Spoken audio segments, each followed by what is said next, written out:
very emotional kasi nga lalo 'pag may nababasa ako na, "Mi, thank you. Mi, nakaka-shout ako, salamat sa'yo. Mi, ganito. Mi, thank you sa encouragement." Malaking bagay sa'kin yun, guys. Kasi for me,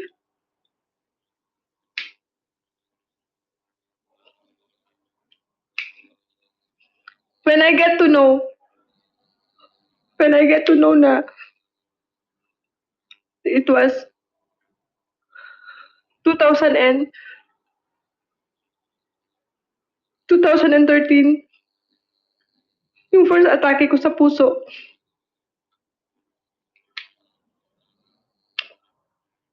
Sa sobrang bata ko, guys. Hindi ako makapaniwala kasi nga sobrang active ko sa paggi-gym. I was really active physically. And then one day, I was sleeping on my sister's bedroom. Tapos, nasa toilet siya. Sabi niya sa akin, pakibigay naman yung towel. When I stand up, bigla akong na-blackout, guys. Diretso ako dun sa may almari, sa may cabinet. Tumama ako dun. That was the first attack sa akin. Sa taranta ng mother ko. Hindi nila alam kung anong gagawin kasi totally dead ako. Buti na lang may friend si mama na doktor. Tinawag niya, pinapunta niya sa bahay. And then, lahat to nangitim na. My lips. Buong katawan ko, as in, umitim na siya. And then, that was the first attack sa akin. Pero hindi ko inisip yun.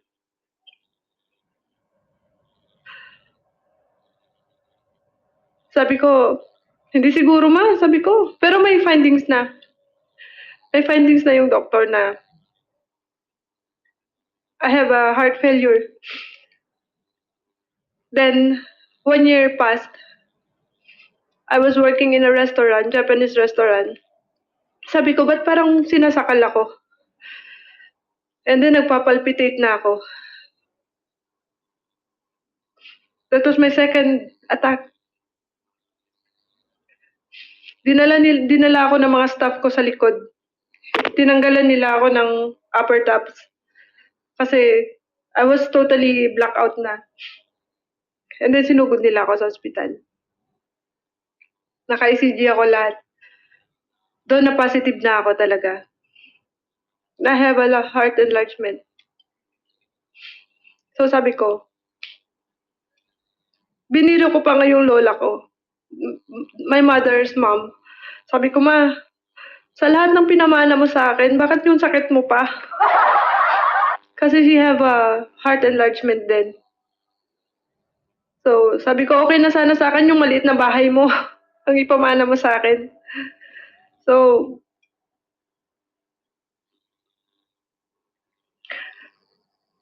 kaya siguro napapansin niyo sa akin, wala akong ibang gusto but to share kung ano yung ikakabuti ng lahat. Masaya ako sa kahit small success niyo sa buhay.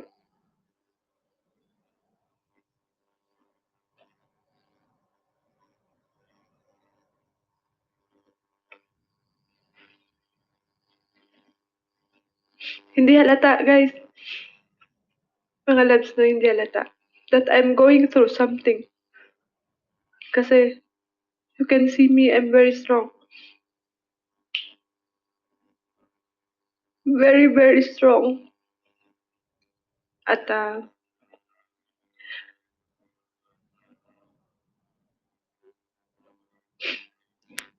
and the worst thing happened sa akin when I have my LDR karelasyon.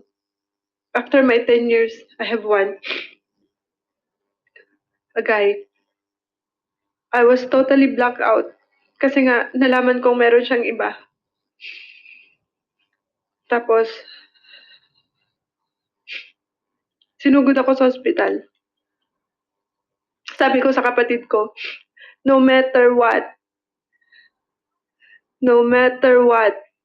wag na wag niyo akong ipahiwa. Because they're gonna cut me. Sabi ko, kung up until doon na lang yung buhay ko, ikaw na yung bahala sa daughter ko. And I have a blockage with my two arteries. So, tinan nyo, ba't tanggap ko guys Tanggap ko yon. When that happened, tanggap ko na, sabi ko. Kaya sabi ko sa mama ko, kung hanggang dyan lang ako, hanggang dyan lang ako. Wag na wag niyong kunin kung ano man yung binigay ng Diyos sa akin. Wag niyong palitan kung ano man yung binigay ng Diyos sa akin.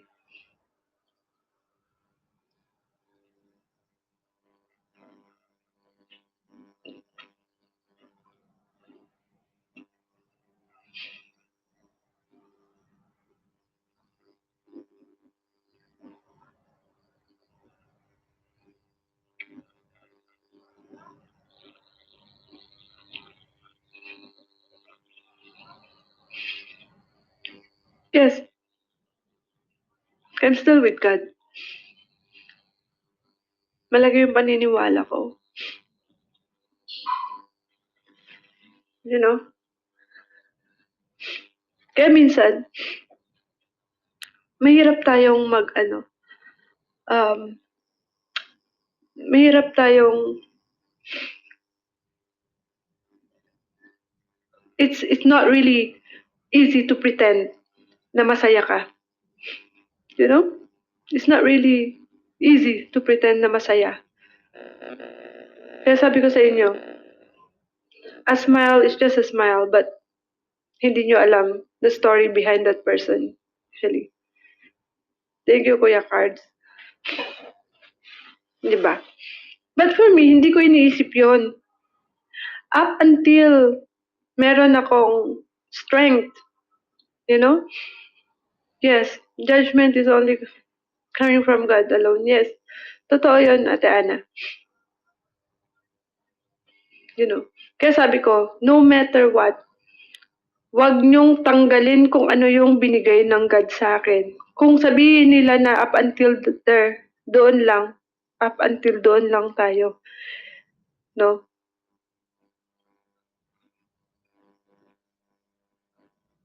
Akala ko nga doon mamamatay na ako. That moment. Yung third attack ko. Kasi sobra.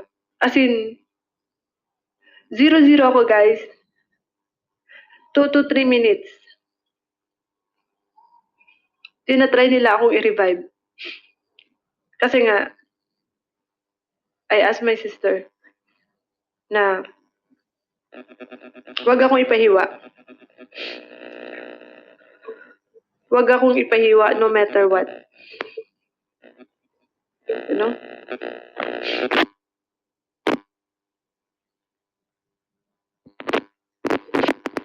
No matter what, sabi ko sa kapatid ko. Yes. Kaya nakita nyo ngayon, konting achievement, konting kasiyahan ng mga tao na nasa paligid ko, masaya ako, sobra. Sobra na yung, lalo pag nakatulong ako, you know. Thank you is enough para mabasa ko sa isang message na me thank you. Nakaka-shout ako, me nakabili ako ng ganito. Alam mo yun? You know?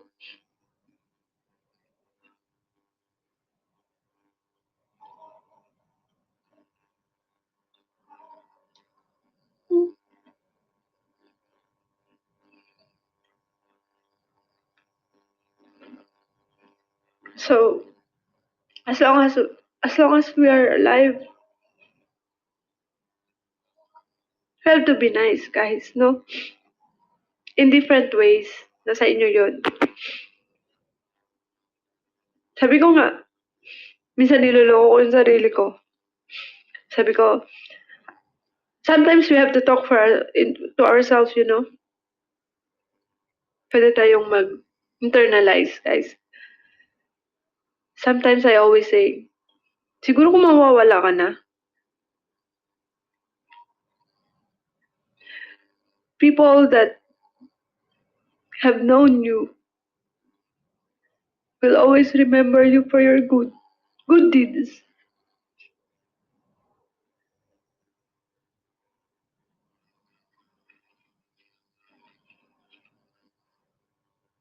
You know? At malaking bagay sa akin yun, seryoso. Like my birthday, this year, sabi ko kay Dada, I won't be celebrating my birthday. Kasi feeling ko kasi, padagdag ng padagdag yung edad ko. Pero sabi niya, hindi. No. So, naghanda siya. Nagpaluto siya ng, mga food.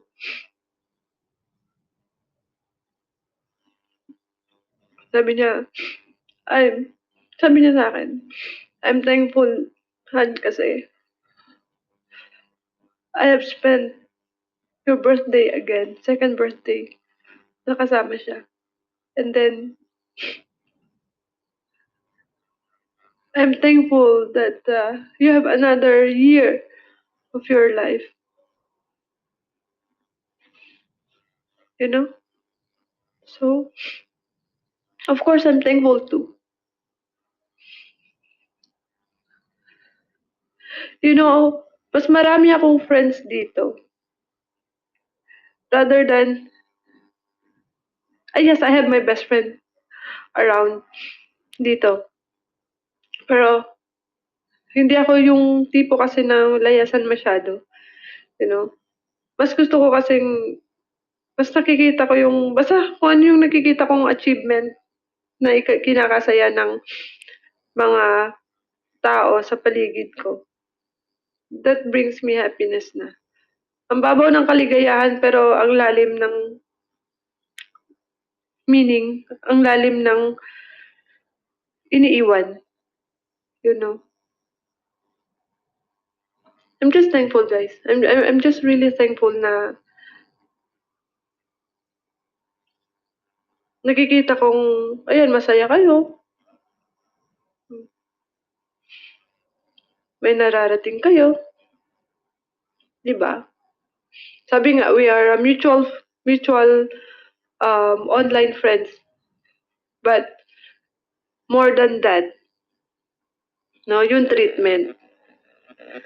Which yun talaga yung very important. Ayush, hello. Sharing that Now we're sharing about life. Aqua. life Thank you, Aqua. and experiences. So, guys, as long as we can share good thoughts, we can share, we can share good things to our fellow friends or family members. Do it, guys. No, do it. Well, we can make it. Kasi whenever we are not around anymore in this earth, mas masarap tumulong na hindi ka naghahangad ng kapalit. Yes, totoo yun. Totoo yun, be. You know? Ate Rich, hello. So,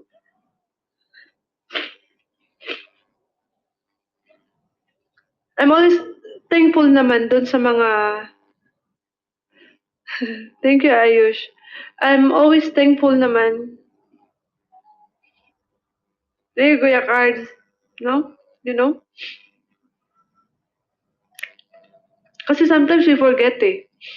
We forget ourselves para lang mapasaya yung ibang tao. para lang mag-guide yung isang tao, di ba? We forget ourselves. But, like me, no? Mapasalamatan lang ako, no? Like me, thank you, ganyan. Malaking bagay, sobra. Sobrang malaking bagay sa akin. Hindi ko alam, basta masaya ako doon. Mhm. Kasi who knows, di ba? Who knows? Like,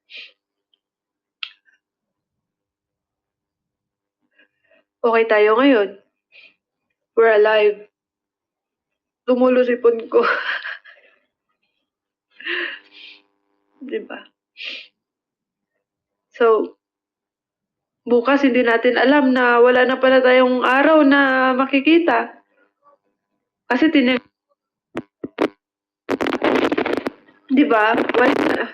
Wala nang araw natin makikita kasi tinanggal na ni God yung araw, puro gabi na lang.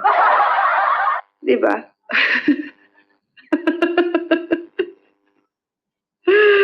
Good morning, Ate Rich. Wait lang, meron pa ba akong coins? So, yes, totoo yun, Ate Ana. It's true. No? Hmm. So, be thankful, guys, no? Habang may taong nandyan para sa inyo. Mga taong totoo na nandyan para sa inyo. Be thankful for that. Minsan, I ask God, hindi natin maiwasan, even you guys, right? Even you, sometimes tinatanong nyo, bakit sa akin? Bakit ako?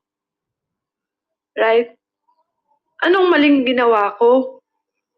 Pero sabi nga, hindi ka naman bigyan ng exam ni God kung hindi mo maipapasa yun. Right? Kuya B-Cards, good night, Kuya B-Cards. Di ba? Iba kasi ang exam na binibigay ni God kaysa sa exam na binibigay ng teacher, di ba? Ang exam na binibigay ni God, sinusubok ang faith natin, katatagan, how strong our faith is, di ba? Eh sa teacher naman, ABCD, ABCD, all of the above, di ba? So that we have a choices there. Same as God's trials, we have a choices. So depende na lang sa atin kung saan at ano yung pipiliin talaga natin to pass the test. Diba? Like me, who knows, baka bukas or later, ito na palang huling pag-uusap natin, right? So,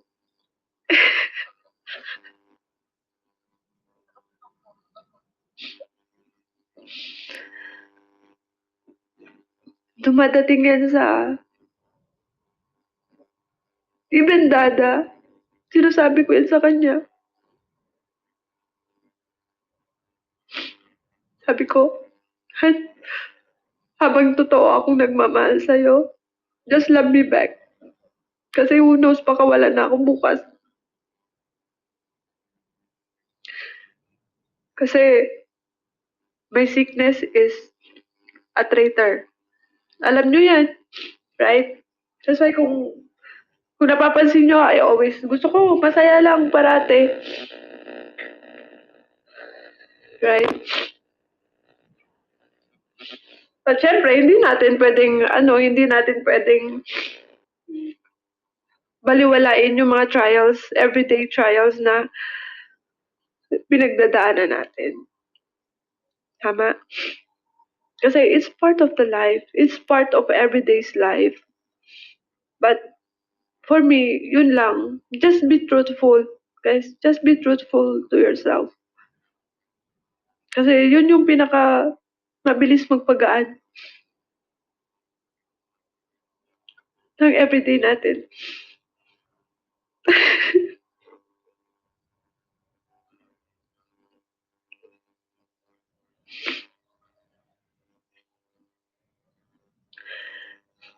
accepted ko naman, mga B. No, kasi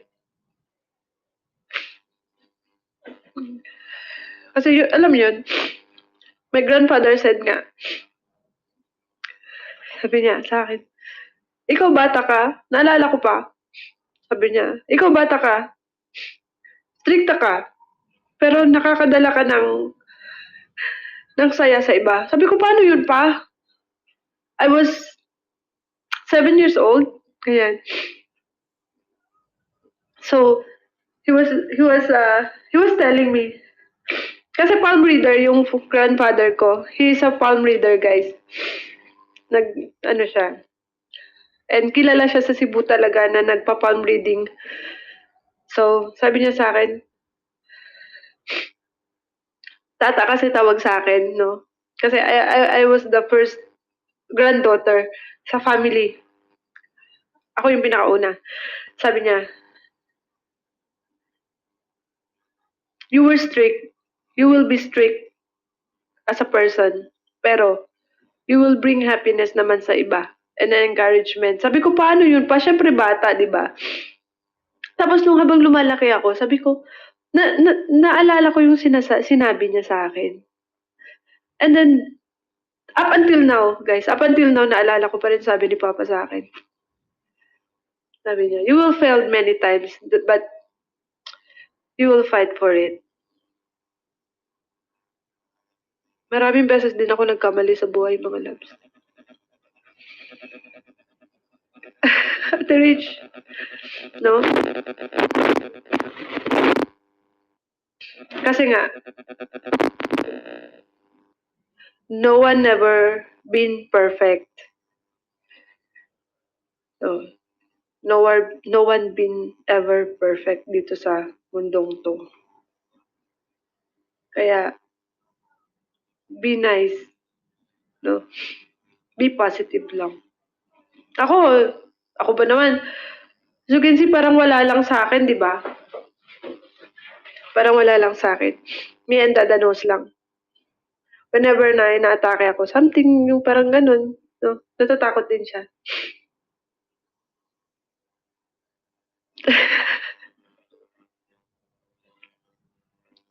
Sige lang, Amy. No, so, ganun.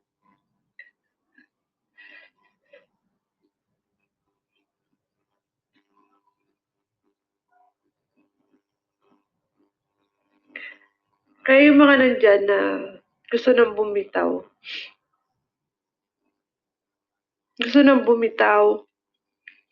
at napapagod na sa buhay. Magpahinga kayo, mga loves. Huwag kayo bumitaw.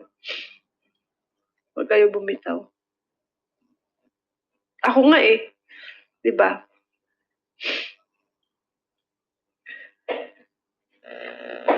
No.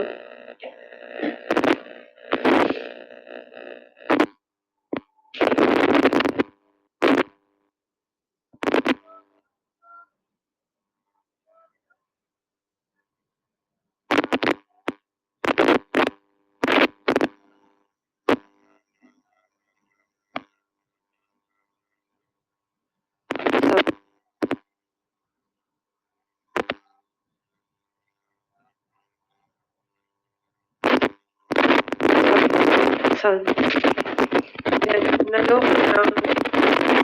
naloko na ang microphone ko. Okay, so yun.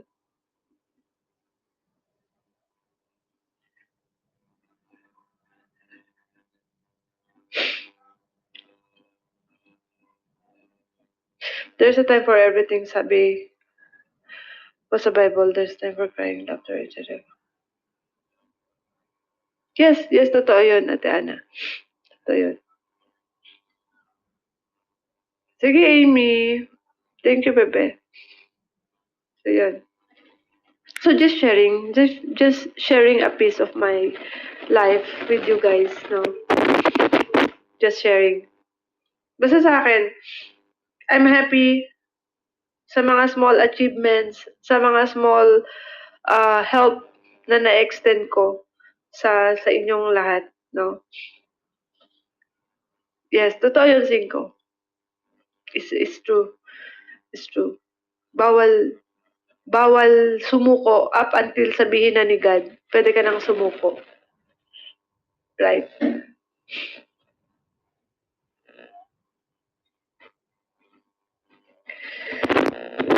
And sabi ko nga kanina, kung naalala nyo, maswerte si Hera kasi kasama niya yung anak niya, mga anak niya. No? But I'm unlucky kasi hindi ko kasama sa akin yung anak ko. Because there's a reason with that. Doon sa relationship pa rin, balik pa rin tayo sa relationship. Doon sa yung father ng ng daughter ko. Dahil sa postpartum depression. Tapos walang family, wala ni kahit sino na may alam na gano'n na pala yung nangyayari sa amin ng ex ko. You know? Sister, mother, father, lolo, lola ko, walang nakakaalam sa kanila. So I was in a postpartum depression. I committed suicide sa harap ng grandfather ko and sa ex-husband ko. I cut myself, guys, sa harap nila. My daughter was 6 months old that time.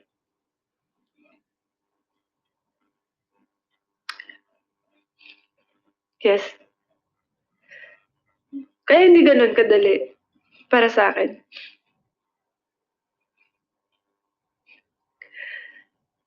To breathe. To live again.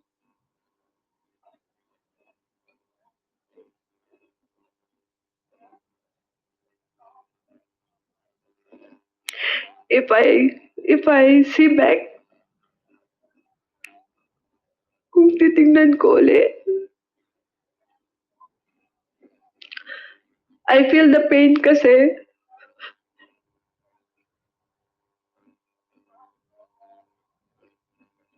I just realized,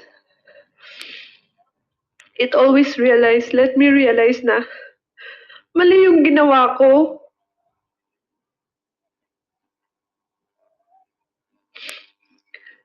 Kaya yung sinasabi nila na, meron akong depression. I have anxiety. I want to commit this, I want to commit that. Isa lang yung sinasabi ko sa kanila. Huwag niyong gawin yan. Kasi, there is always a life after ng trials.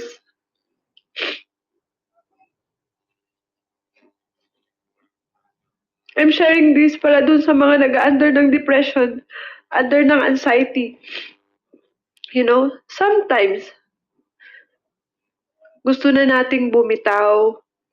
We want to end our life kasi yun yung easiest answer. Yun yung easiest way to escape. But that is a wrong way, actually. No, masasabi ko to kasi I gone through with that. Galing ako dyan sa sitwasyon na yan. If I look back, sabi ko, hindi pa rin ako pinabayaan ni God. Kasi I have a mission. May mas maganda pa akong gagawin sa buhay ko. May mas makikilala pa akong tao na magmamahal sa akin. Na higit dun sa pagmamahal na binibigay ko. Which I found. Which God gave me. You know? Yun nga lang. You will be lost. Mawawala ka sa sarili mo. Kasi nga, hindi mo kinakaya yung sakit. Yung bigat. You know? Yung bigat. Lalo pag walang tao sa tabi mo. Wala kang masabihan. Wala kang maiyakan. Actually, ang nakakalunod doon, yung nafe-feel mo na yung pain, tapos wala kang masabihan, but you divert yourself to another way. Like, magtatrabaho ka, pero nandun pa rin yung sakit. Naiipon siya ng naiipon. Diba? Naiipon siya ng naiipon. Yun. Doon ka kinakain. Kinakain ka ng sarili mong fear, ng sarili mong iniisip. Because it's depression, guys. It is depression. I gone through with that. Serious. 3 years after that happened. You know? Ang tagal bago ako makarecover. Ang tagal bago ako makarecover. Talaga. Serious. Lalo sa mga bagong panganak, postpartum depression is very heavy. Seryoso yan. Nakikita nyo minsan, up until patayin nila yung baby nila. Kasi yung anger nila, doon nila binubuhos sa baby. Sinasaktan nila yung sarili nila. Okay lang na, di ba? Kasi si Margarita is meron din siya. She shared with me then last time, no? Meron din siya. So, wala siyang masabihan, wala siyang ano. Kasi sometimes people are telling na pag depressed ka, may saltik ka. No, guys, hindi yan. Huwag natin i-interpret yung taong may isang ganun. No? Kasi hindi nyo alam kung ano yung epekto nun. No? Diba?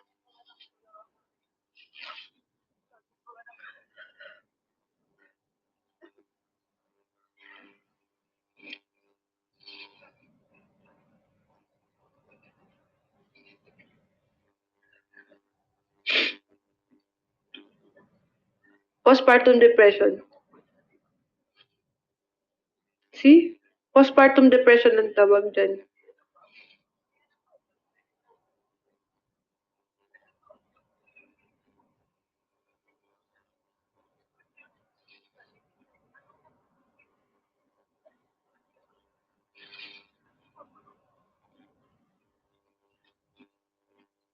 See?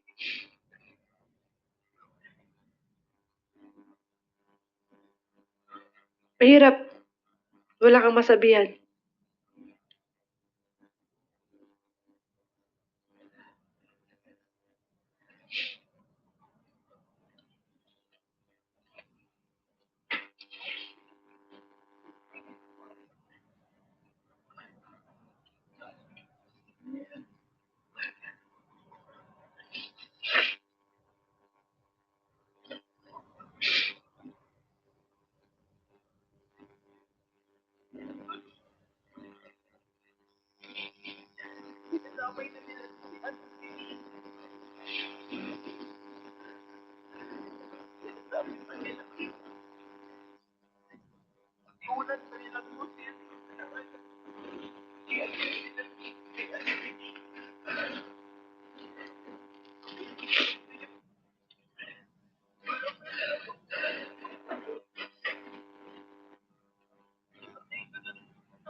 So,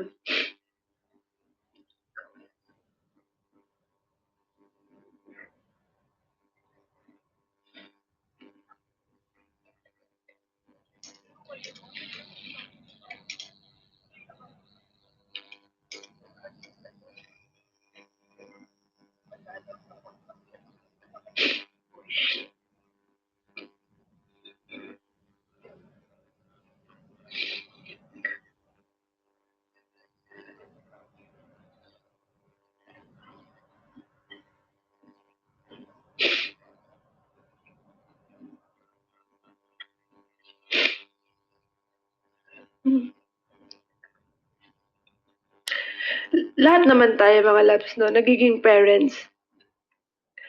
Lahat tayo nagkakaroon ng pamilya, kakaanak.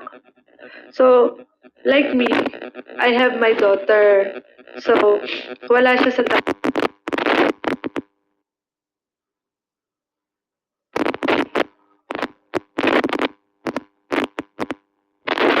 So, ayan. So, yun. About naman sa mga parents out there, no? As a parent, kasi, kung ano yung pagdadaanan ng anak nyo, you have to realize it first, no? Like me, nag-asawa din ako ng maaga. Pero hindi ko naranasan yan sa parents ko because they accept like what I'm doing ngayon sa daughter ko. Siyempre wala siya sa tabi ko. Hindi ko siya mag-guide ng maayos. Hindi ko siya ma-advisean. Hindi ko siya nakikita. No? Pero ang sa akin, I am prepared in everything, mga loves. I am prepared kung ano man yung pagdadaanan ng daughter ko sa buhay niya. If ever, no, mag-aasawa siya ng maaga, so why not accept it? Kasi may pagkukulang kayo bilang magulang. May pagkukulang ako bilang magulang sa kanya. So what you gonna do or what I am gonna do, i-guide ko siya sa new chapter of her life. Hindi nyo na kailangan siyang pagalitan. Hindi nyo na kailangan ano. Oo, syempre, lahat ng parents gusto ng magandang buhay ng anak nila. Pero kung may pinipili silang ibang buhay na hindi naman ikakasama, hindi naman nila alam nyo yon na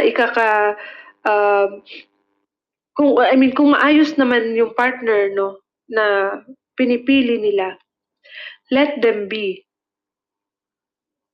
Yan yung mindset ko bilang parents, no? Let them be. So, no, tingnan nyo, nangyari kay Marga. Ayaw ng parents niya doon sa asawa niya ngayon. Pero tanggap nila until nakita nila yung apo. Pero nasaktan na nila yung anak nila. Sige, bebe. No? Sige, bebe.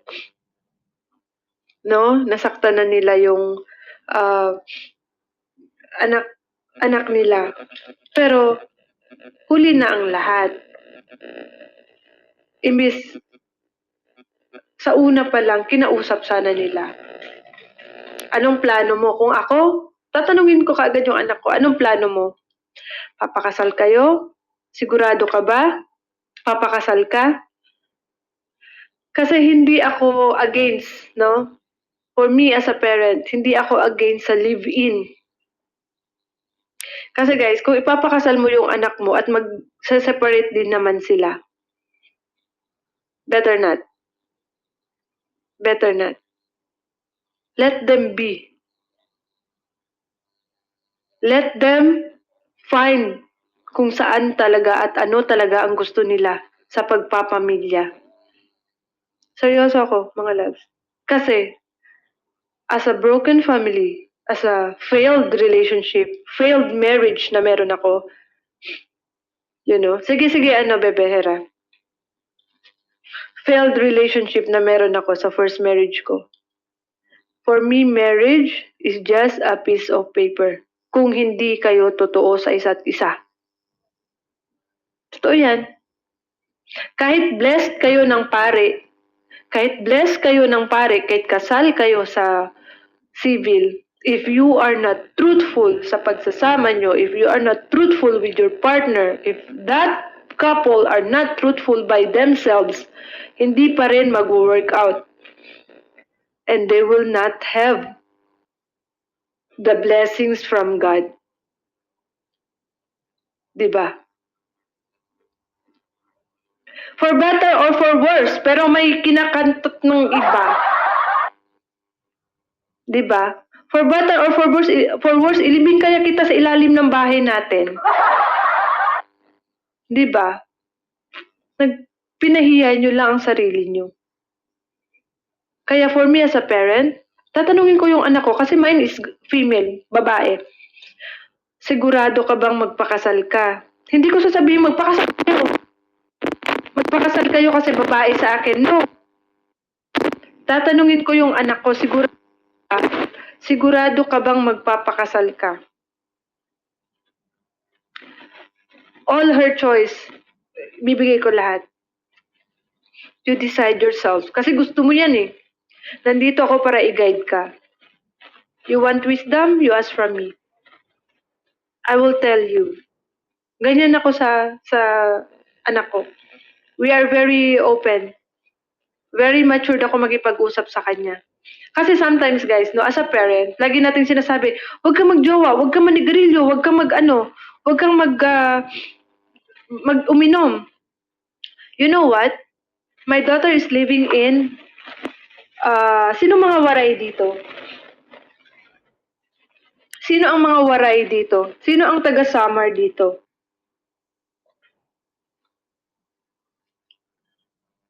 Sino ang mga taga-Samar?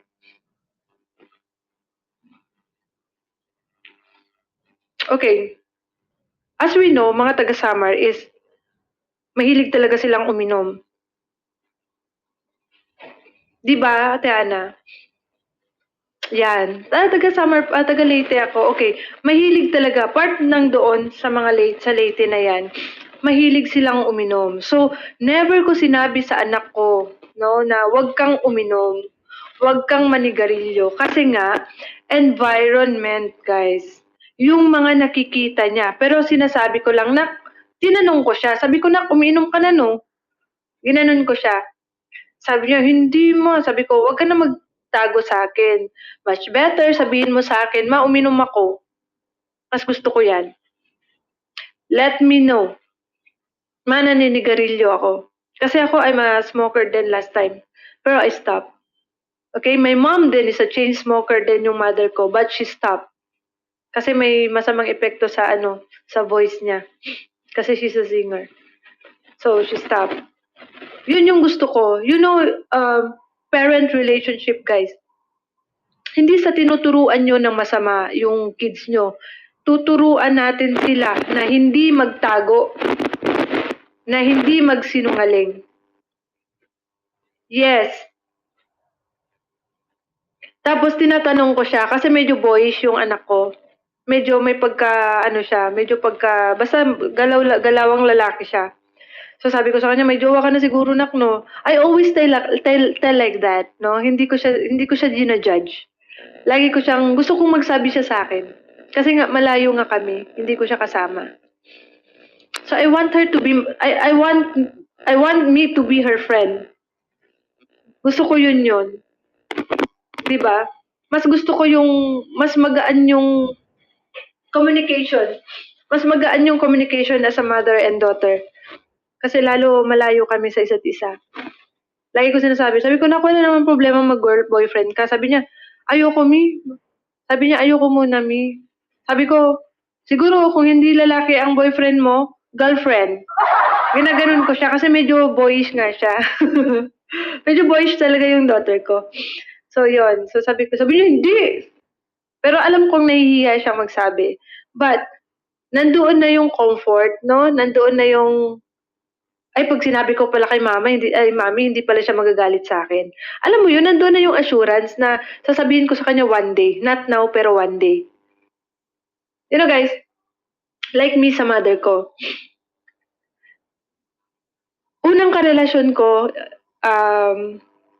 LGBT, lesbian. First relationship ko yon, LDR kami.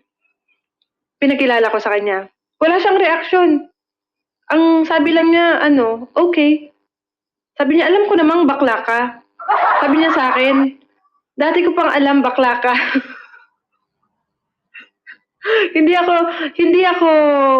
Hindi ko inaasahan yun yung sagot ng mother ko sa akin. Nung pinakilala ko, yung girlfriend ko, ganyan. Sabi niya, okay, alam ko namang bakla ka, dati pa. Sabi niya sa akin ganun. So, so tanggap niya pala ako.